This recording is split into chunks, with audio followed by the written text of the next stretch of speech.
Le circuit des remparts à Angoulême avec des rallyes sur les routes de Charente aujourd'hui. Nous allons aussi revoir les belles voitures du concours d'élégance hier soir. On embarque tout de suite avec Bruno Pilet et Cécile Landais. Elles investissent les petites routes de la Charente, des véhicules de collection pour un musée à ciel ouvert. Des rallyes touristiques et autant de passionnés que l'on peut parfois croiser à la pause pique-nique, comme Thierry et sa bande de copains, des participants et surtout des spectateurs. Des voitures qu'on a bichonnées, qu'on a rénovées, qu'on a retapées, et puis c'est l'occasion de les faire rouler dans des paysages sympas, et puis avec d'autres voitures, et de pouvoir également, lors des arrêts qu'on peut faire à différents endroits, discuter, parler de voitures, échanger sur notre passion. Parler de voitures et aussi les réparer le temps d'un arrêt, surtout pour les plus anciennes, comme cette Fiat de 1927, entièrement d'époque.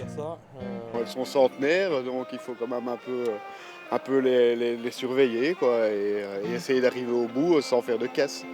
Le circuit des remparts, c'est aussi le concours d'élégance. Cela s'est déroulé hier soir en centre-ville d'Angoulême, près de 33 voitures et autant d'époques représentées devant près de 2000 spectateurs. Renault Type 4. Un témoignage de l'histoire de l'automobile, comme cette toute première Renault de 1904, restée dans la même famille, pilotée aujourd'hui par les arrière-petits-enfants, une véritable pièce de musée. C'est la passion, on est un peu comme des enfants. On est là, on a des jouets qui sont plus grands, qu'on peut rouler avec. On est habillés, c'est comme on était petits, on jouait avec les Matchbox et maintenant on roule avec et on est déguisés. Le traditionnel concours d'élégance, c'est aussi une scène de théâtre où les concurrents se déguisent. Ici par exemple, avec ces Anglais et leur drôle de voiture américaine de 1902. Voici la Corver Chainless Runabout. Comme chaque année, pour ce rendez-vous incontournable et gratuit du circuit des remparts, le public était présent, les yeux grands ouverts. Elles sont plus vieilles que nous la plupart, c'est magnifique quoi. De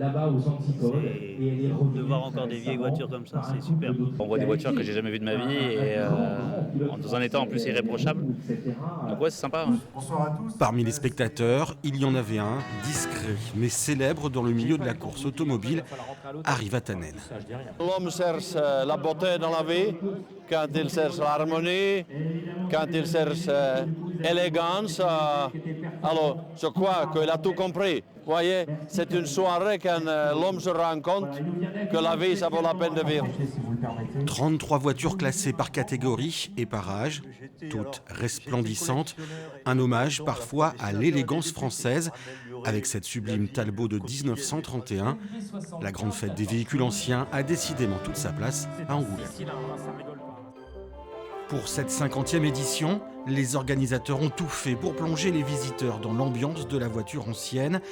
Le centre-ville est littéralement envahi de belles carrosseries à découvrir tout le week-end. Demain, place à la course avec tous ces bolides ici présents dans les paddocks pour ce circuit en plein centre-ville d'Angoulême, inchangé depuis 1939.